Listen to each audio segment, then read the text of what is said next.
Today I thought I'd show you how to do stone walls, or in Scotland they're called stone dikes. Same thing. Right, first of all I'm going to show you how not to do them. Now you may laugh at this, but I've seen a lot of this. Right, this is how you don't do stone dikes. Two things wrong here. A, it's just uniform grey, and there's lots of gorgeous colours in stone dikes. So that's the first thing that's wrong. The second thing is you've tried to paint them as individual stones.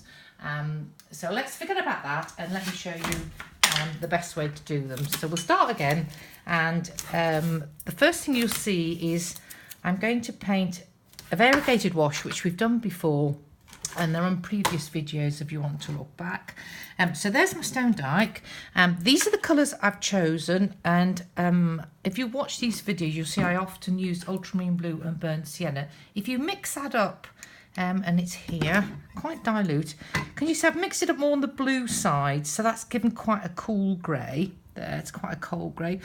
I've also mixed it up using more burnt sienna, and that's given me a warm grey. So more ultramarine blue, cool grey, more burnt sienna, warm grey. I've also mixed up quite dilute yellow ochre on its own, because that's quite a good colour to put into stone walls. And if you want, you can mix up another colour. I've sometimes used a bit of green. Right, quite dilute, get rid of those. Now remember, if it's a variegated wash, it's on dry paper. So I've got to work my board at a slope here. So what I'm going to do first is to go into the first colour, and I'm going to paint the whole wall. What I'm going to do is ignore the fact that there's individual stones. Now, if you remember, we've got to get quite a dribbly bottom going. That's better. So use lots of paint.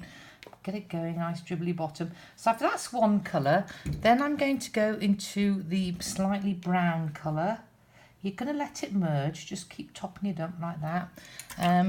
I'll go back into the cooler grey. Can you see how they're starting to merge on the paper? If it gets dry, just add a bit more. So a bit more, nice and dribbly like that. I'm then going to go into the yellow ochre, and that's just, don't do it too, there we are, it's giving it a little bit of warmth there, bit of yellow ochre.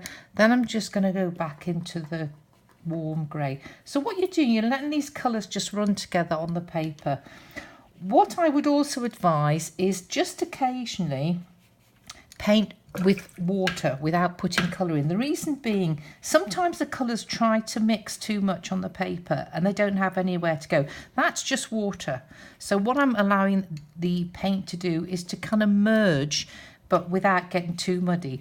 So you take that all the way down to the bottom. So I've completely ignored the fact these are individual stones. Right, let me show you one I've done earlier. Get rid of that. Here we are. Look at there now at the top. Right, what you can see is that I painted the whole wall. What you then do is if you haven't already drawn out the stones, you draw out the stones as individual stones. That must then be completely dry. That's a variegated wash, completely dry, because on top of that you're going to do a broken wash.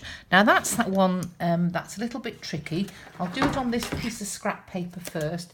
You've got to mix up your paint much thicker. So here we are, look, it's only just enough water just to dissolve the paint, and I'm using not a sable brush, I'm using a bit of an old brush here, and I'm going to be painting with the body of the brush. Again, I've shown you how to do this on a previous video, but that's the effect I'm wanting. So what I then do, and this is a bit scary over your beautiful wash, is you then drag some of this colour over your variegated wash. And if it gets a little bit too broken, just melt it down with a little bit of water.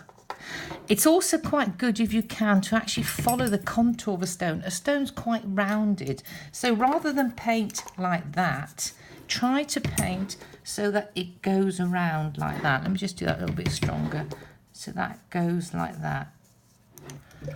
And again, you can just, if it's just getting a little, that's probably not what I wanted to happen, but I can always lift it off, that's better. Just dissolve it a bit. When you've got that, again, you've got to let that dry, and this is when you'll need a smaller brush. Let's get one here. You then mix up a really dark colour, and again, I've just mixed up ultramarine blue and burnt sienna, but I've mixed it up with not a lot of, if I can get it out the tube, not a lot of water. So I've got a really dark paint there. Now this is where you feel the fear and do it anyway. So here we are, you've got your variegated wash, you've got a broken wash, you're then going to paint some of the shadows. So we're going to go around the stones now. Now that looks a bit strange, so what you do is you just put a damp brush there. So let's go in again, so a bit round there, a bit round there, and a damp brush. So what you do, you're creating shadows, but you've got to let it dissolve a bit onto the actual stone. So you'll end up with something like this, where you've got lots of lovely colour, you've then got a broken wash on top, and then you've got the shadows, and it's 3 separate stages. So that's it. That's how you do stone walls. Have some fun. Bye.